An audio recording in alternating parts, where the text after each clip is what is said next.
Good morning बच्चों आज हम शुरू करने जा रहे हैं ऑर्गेनिक केमिस्ट्री, कार्बनिक रसायन।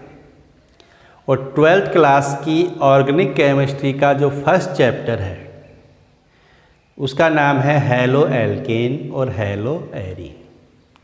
देखो बच्चों, ऑर्गेनिक केमिस्ट्री जो है ये एक इंटरेस्टिंग और एक सरल सब्जेक्ट है। अगर आप इसको ध्यान से समझते हैं, अगर आपको सभी कॉन्सेप्ट्स क्लियर हैं, सभी कॉन्सेप्ट समझ में आ गए हैं, तो ऑर्गेनिक केमिस्ट्री बहुत सरल लगती है और आसानी से याद भी हो जाती है। ठीक है, कुछ बच्चों को ऑर्गेनिक केमिस्ट्री थोड़ी हार्ड लगती है, लेकिन हार्ड तभी लगती है, कठिन तभी लगती है जब हम उसके सभी कॉन्सेप्ट्स को आसानी से नहीं समझ पाते हैं। अगर आपने सभी कॉन्सेप्ट समझ लिए तो आपको बहुत सरल लगेगी ऑर्गेनिक केमिस्ट्री। हम यहाँ बात करेंगे पहले हैलो एल्केन और हैलो एरीन की। तो आपको ध्यान से देखना है वीडियो को, पूरा देखना है वीडियो को, तो देखो आपको सब कुछ समझ में भी आएगा और याद भी होगा। देखो बच्चों, हम पहले बात करते हैं हाइड्रोकार्बन की। हाइड्रोकार्बन क्या होते हैं?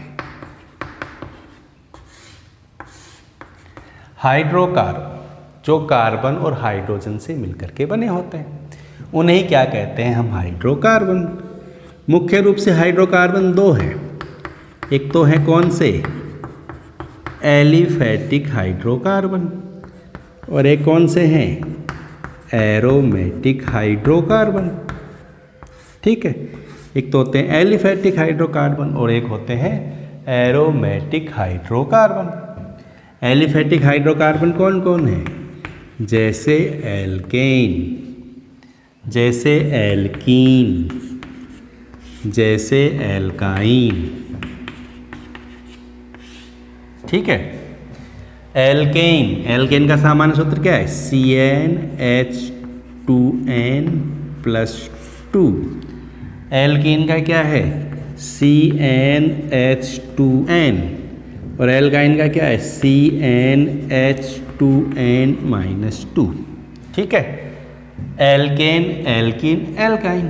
एरोमेटिक हाइड्रोकार्बन है जैसे बेंजीन, ये बेंजीन है जिसको हम लिख सकते हैं C6H6, ये है एरोमेटिक हाइड्रोकार्बन बेंजीन।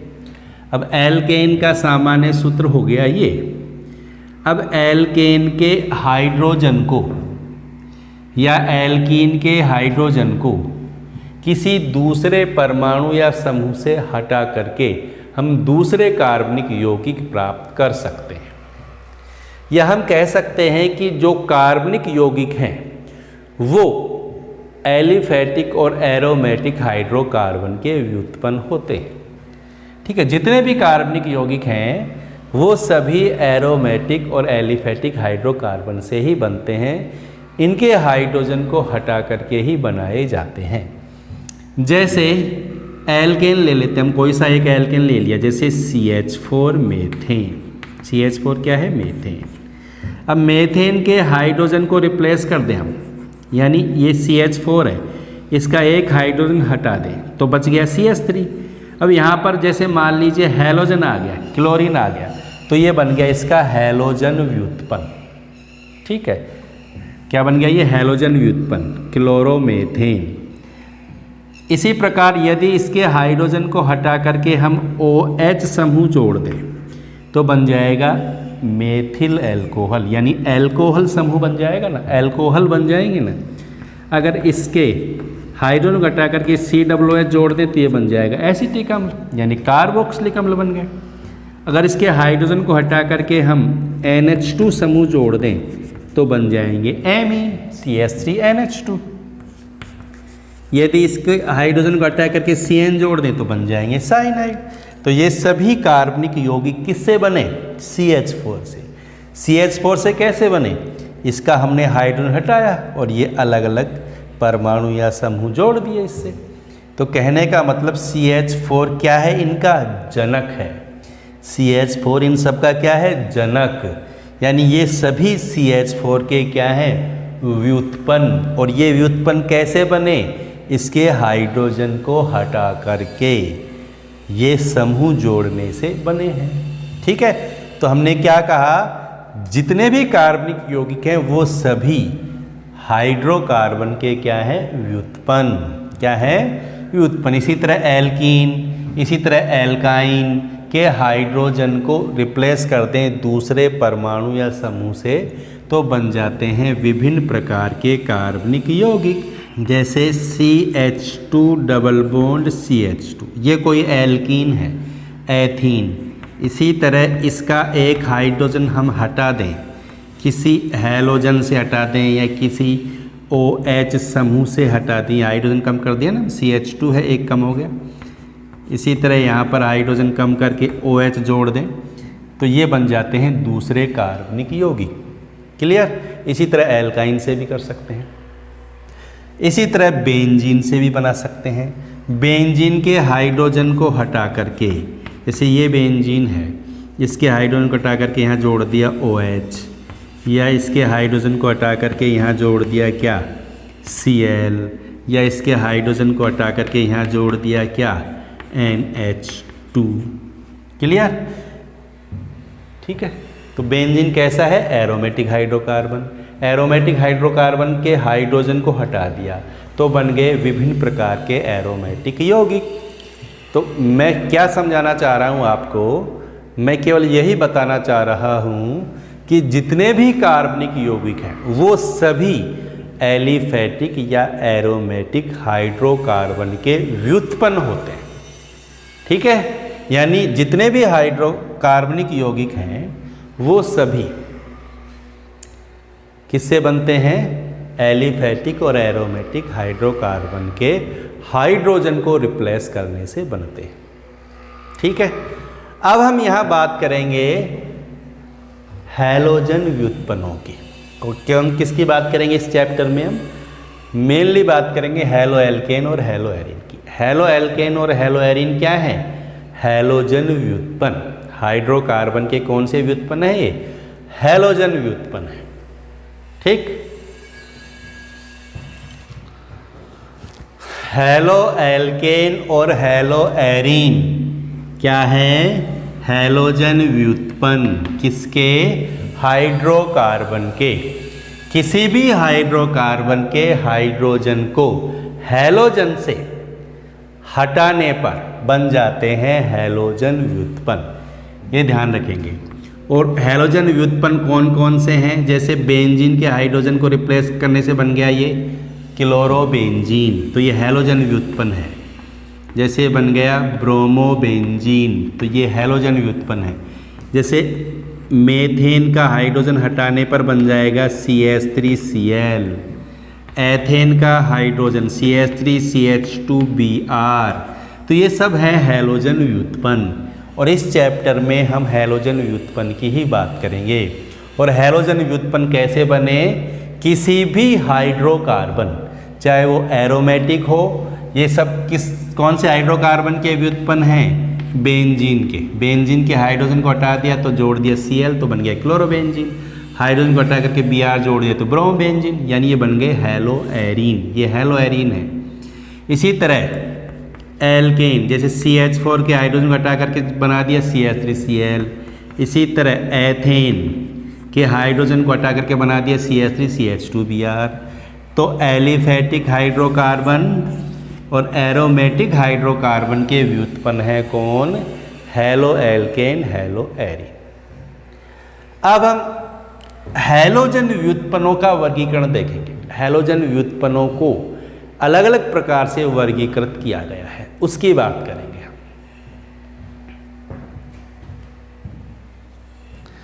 पहले हम देखेंगे हैलोजन की संख्या के आधार पर।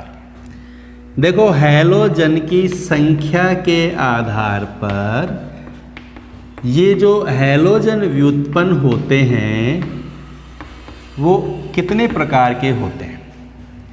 एक होते हैं मोनो, एक होते हैं डाई हैलोजन व्युत्पन्न, एक होते हैं ट्राई हैलोजन व्युत्पन्न, एक होते हैं पॉली हैलोजन व्युत्पन्न। ठीक है। मोनो का मतलब एक हैलोजन एक हाइड्रोजन को रिप्लेस करता है।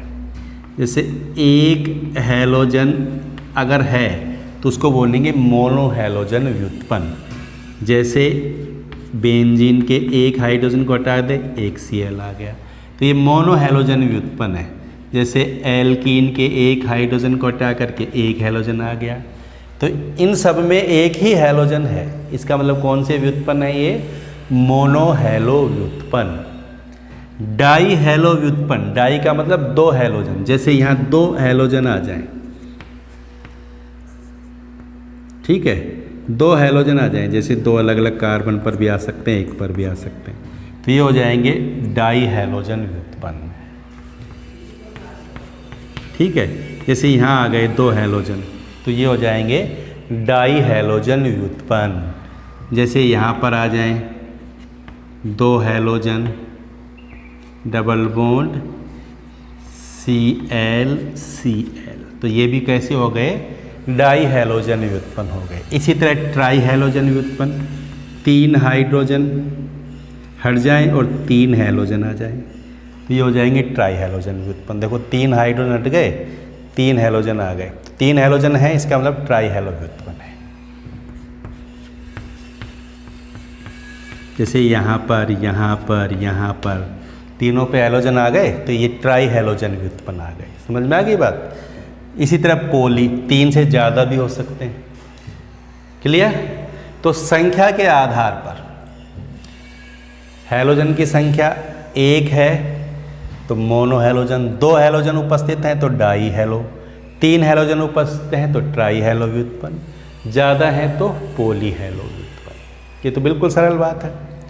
अब इसके बाद में दूसरा वर्गीकरण देखते हैं।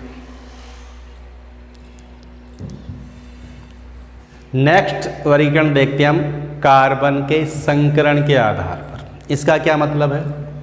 देखो हमने कहा कि हैलोजन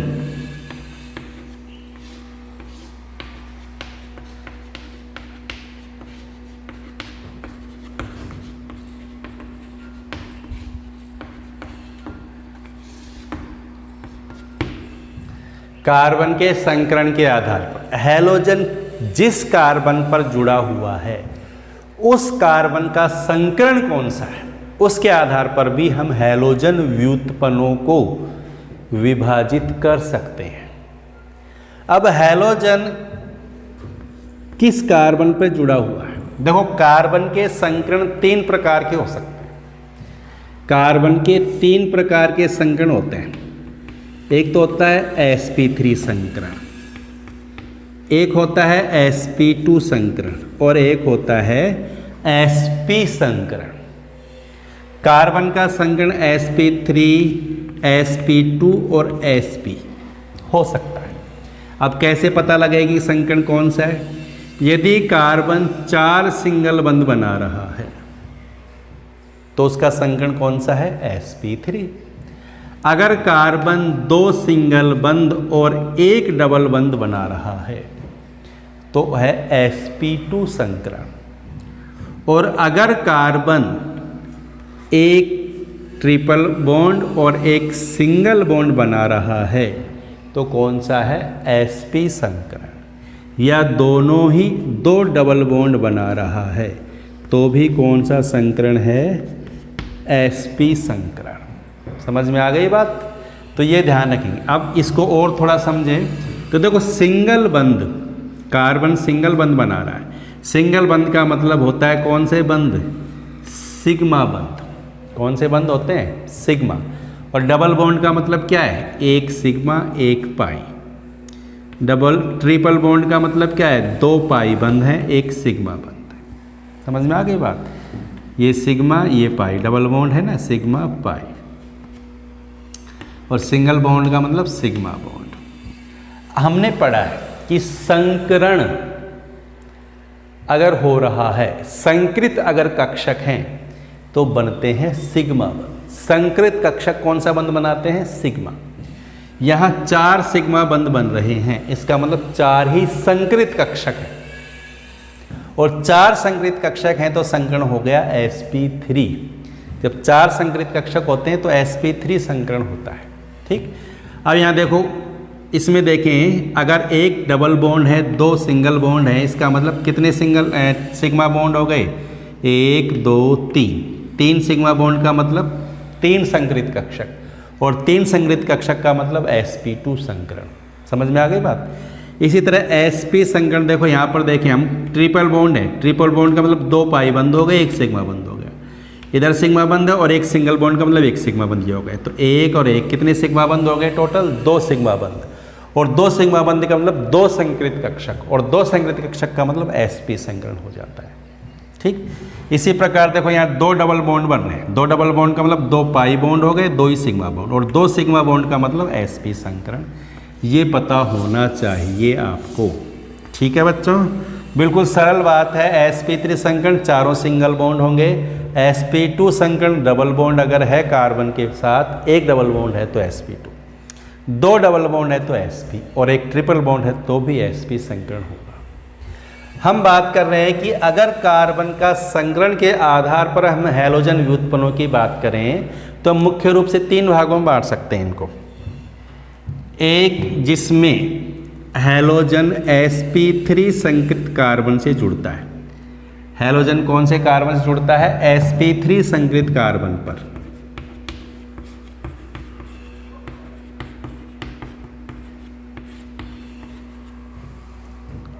हैलोजन उपस्थित है, sp3 संकरित कार्बन पर हैलोजन उपस्थित है, तो इसको हम लिख सकते हैं इससे CsP3X। ठीक है ना, इस कार्बन का संकरण sp3 है और उससे X का मतलब क्या है? यहाँ पर हैलोजन।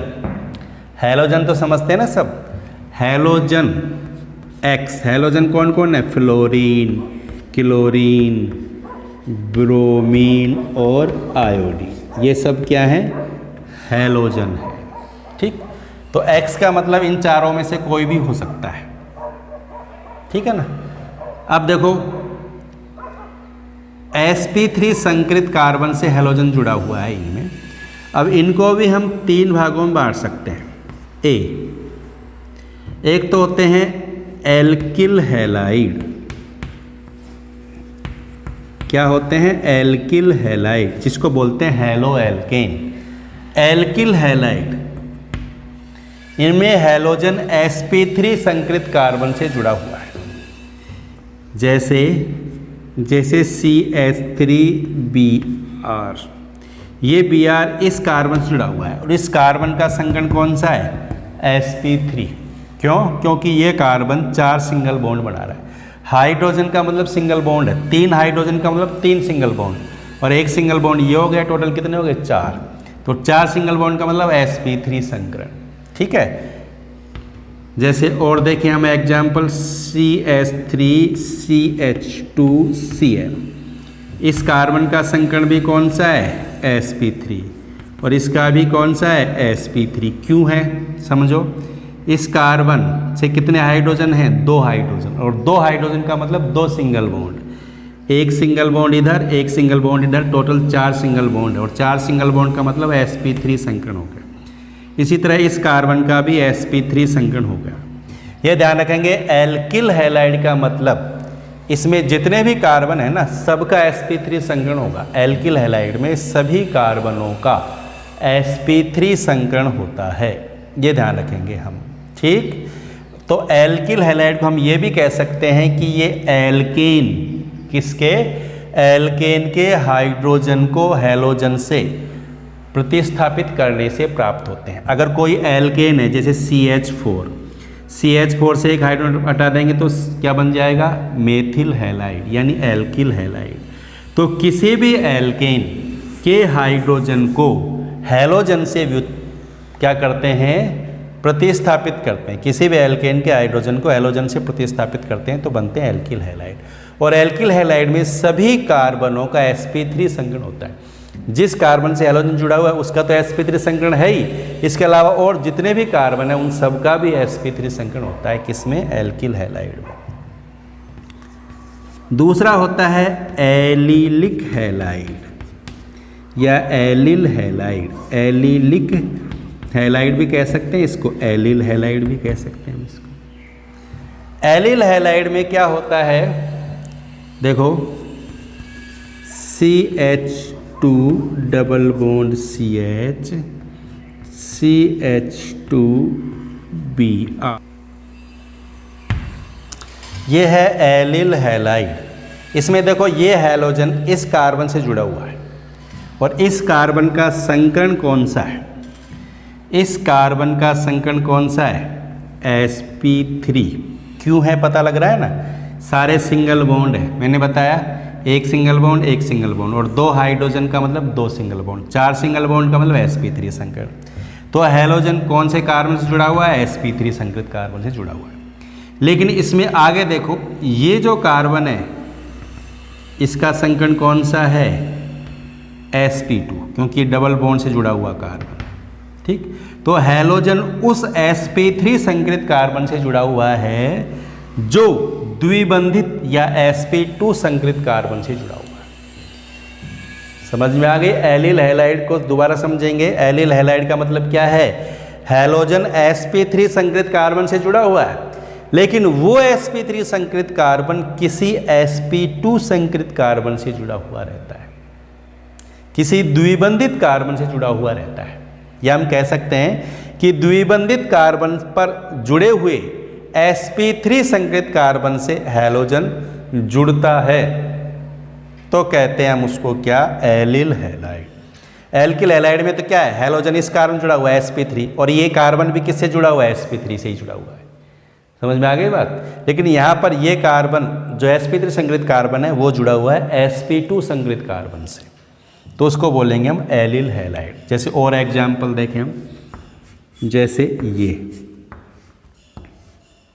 ये डबल बॉन्ड हो गया ना यहाँ पर, तो इस कार्बन का संकरण है sp2, और ये सिंगल बॉन्ड है तो इस कार्बन का संकरण है sp3, और यहाँ पर जुड़ गया हैलोजन, तो ये sp3 संकरित कार्बन है जो किससे जुड़ा हुआ है, sp2 संकरित कार्बन से। इस sp2 संकरित कार्बन से जुड़े हुए sp3 संकरित कार्बन पर हैलोजन है, तो ये भी कौन सा हैलाइड हो गया, एलिलिक हैलाइड। ठीक, एक होता है बेंजीलिक हैलाइड या बेंजिल हैलाइड।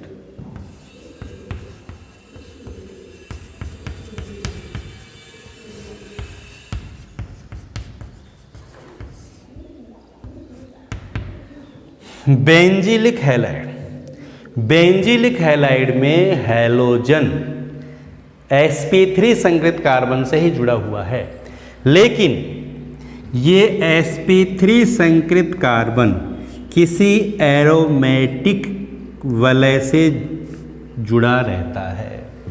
जैसे ये एग्जाम्पल देखो, ये क्या है, बेंजीन, यानी एरोमेटिक है ये, और यहाँ जुड़ा हुआ है ये कार्बन, और इस कार्बन से जुड़ा हुआ है हैलोजन। ठीक, ये हैलोजन इस कार्बन से जुड़ा हुआ है, और इस कार्बन का संकरण कौन सा है, sp3। इस कार्बन का संकरण sp3 है, और ये कार्बन जुड़ा हुआ है एरोमेटिक रिंग के कार्बन से। तो इस तरह का जो हैलाइड होता है उसको बोलते हैं बेंजीलिक हैलाइड। क्लियर हो गई बात। हैलोजन sp3 संकरित कार्बन से जुड़ा हुआ है जो किसी एरोमेटिक रिंग के कार्बन से जुड़ा हुआ है, उसको बोलते हैं बेंजीलिक हैलाइड। समझ में आ गई बात। तो तीनों में क्या अंतर है, तीनों में ही हैलोजन sp3 संकरित कार्बन से जुड़ा हुआ है। ठीक, लेकिन यहाँ पर सभी कार्बन sp3 संकरित है, यहाँ पर ये कार्बन sp2 संकरित कार्बन जुड़ा हुआ है, और यहाँ पर ये कार्बन बेंजीन रिंग या एरोमेटिक रिंग से जुड़ा हुआ है। क्लियर हो गई बच्चों। सरल बात है, ध्यान से देखेंगे, बहुत सरल है, समझ में आ जाएगा आपको। नोट करो इसको।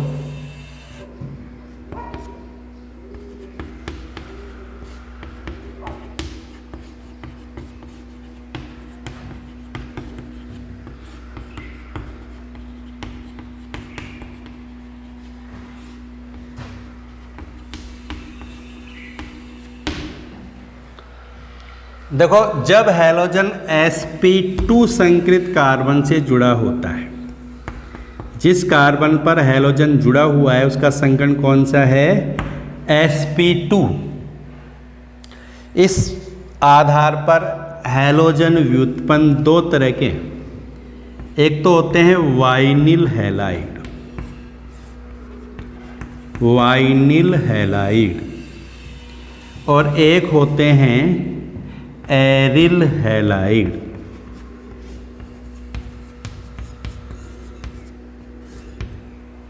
वाइनिल हैलाइड और एरिल हैलाइड। वाइनिल हैलाइड में हैलोजन द्विबंधित कार्बन से जुड़ा होता है। ये द्विबंधित कार्बन है और इस पर जुड़ा हुआ है हैलोजन, तो ये हो जाएगा वाइनिल हैलाइड। ठीक है ना। इस कार्बन का संकरण कौन सा है? sp2। ठीक। और एग्जाम्पल देखें, जैसे ये डबल बॉन्ड हो गया और इस डबल बॉन्ड से जुड़ गया कोई हैलोजन, तो ये हो गया वाइनिल हैलाइड। तो वाइनिल हैलाइड का मतलब हैलोजन द्विबंधित कार्बन से जुड़ा हुआ है। हैलोजन किससे जुड़ा हुआ है? द्विबंधित कार्बन से, तो उसको कहेंगे हम वाइनिल हैलाइड। और एरिल हैलाइड, एरिल हैलाइड का मतलब क्या है? हैलोजन किससे जुड़ा होगा? बेंजीन रिंग से। डायरेक्ट बेंजीन रिंग के कार्बन पर हैलोजन है तो हो जाएगा एरिल हैलाइड। इस कार्बन का संकरण कौन सा है? sp2। कौन संकरण होता है इसका? sp2। बेंजीन रिंग के जो कार्बन जुड़ा हुआ है, बेंजीन रिंग पर हैलोजन जुड़ता है और बेंजीन रिंग के कार्बन का संकरण कौन सा है? sp2। sp2 संग्रहित कार्बन से हैलोजन जुड़ा हुआ है। यहाँ पर भी sp2 जुड़ा हुआ है, लेकिन ये द्विबंधित कार्बन है और ये बेंजीन रिंग का कार्बन है। समझ में आ गई बात? तो वाइनिल हैलाइड क्या होते हैं, एरिल हैलाइड क्या होते हैं। तो ये वर्गीकरण समझ में आ गया संकरण के आधार पर। क्लियर? तो एक बार आप इसको उतारेंगे अपनी नोटबुक में।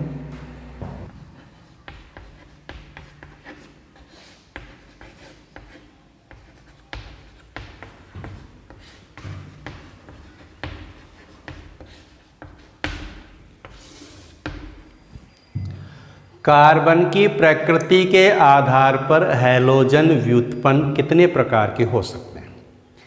देखो, कार्बन की प्रकृति की बात करें तो एक होता है प्राथमिक कार्बन, द्वितीयक कार्बन और तृतीयक कार्बन।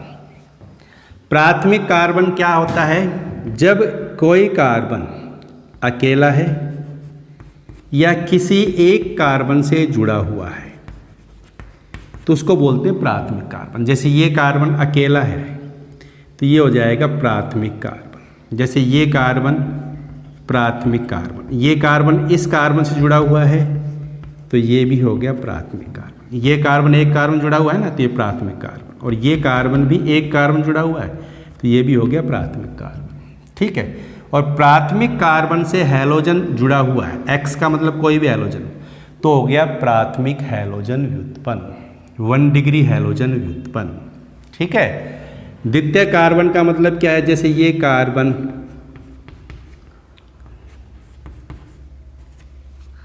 इस कार्बन को देखो, इस कार्बन की बात करें तो ये कार्बन, इधर भी एक कार्बन जुड़ा हुआ है, इधर भी एक कार्बन से जुड़ा हुआ है। जब कोई कार्बन दो कार्बनों से जुड़ा हुआ है तो हो जाता है द्वितीयक कार्बन। तो ये कौन सा कार्बन है? द्वितीयक कार्बन। अब ये कार्बन इससे जुड़ा हुआ है तो ये कौन सा है बताओ? ये कार्बन कितने कार्बन जुड़ा हुआ है? ये वाला कार्बन केवल इधर जुड़ा हुआ है एक से, तो ये कौन सा है? 1 डिग्री कार्बन। और ये कार्बन भी इधर एक से जुड़ा हुआ है तो ये भी कौन सा है? 1 डिग्री कार्बन। ठीक। अगर इस 2 डिग्री कार्बन पर हैलोजन जुड़ा हुआ है तो ये हो जाएगा 2 डिग्री या द्वितीयक हैलोजन व्युत्पन्न। कौन सा हो जाएगा? 2 डिग्री हैलोजन व्युत्पन्न। समझ में आ गई बात? अगर कोई कार्बन 3 कार्बनों से जुड़ा हुआ है, जैसे ये देखो, ये वाला कार्बन, ये इधर भी कार्बन जुड़ा हुआ है, इधर भी कार्बन जुड़ा हुआ है, इधर भी कार्बन जुड़ा हुआ है, तो ये कार्बन हो गया 3 डिग्री कार्बन। कौन सा कार्बन है ये? 3 डिग्री कार्बन, तृतीयक कार्बन। और इस तृतीयक कार्बन पर हैलोजन जुड़ जाए तो हो जाएगा 3 डिग्री हैलोजन व्युत्पन्न। अब देखो, ये कार्बन कौन सा है? प्राथमिक, ये प्राथमिक, ये प्राथमिक, क्योंकि ये एक ही कार्बन जुड़ा हुआ है, ये इससे जुड़ा हुआ है, ये भी एक ही कार्बन जुड़ा हुआ और ये भी एक ही कार्बन जुड़ा हुआ है। ये कार्बन 3 से जुड़ा हुआ है इसलिए ये तृतीयक है, ये सारे प्राथमिक है। ठीक है, तो जब प्राथमिक कार्बन से 1 डिग्री कार्बन से हैलोजन जुड़ा हुआ है तो 1 डिग्री हैलोजन व्युत्पन्न हो जाएगा। 2 डिग्री कार्बन से जुड़ा हुआ है तो 2 डिग्री हैलोजन व्युत्पन्न हो जाएगा, और 3 डिग्री कार्बन जुड़ा हुआ है तो 3 डिग्री हैलोजन व्युत्पन्न हो जाएगा। समझ में आ गई ना बात? तो ये ध्यान रखेंगे।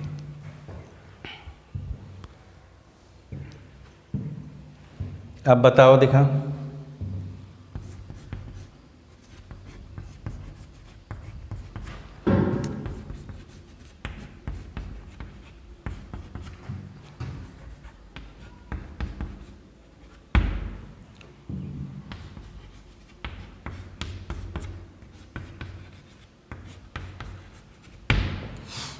ये कौन सा हैलोजन व्युत्पन्न है?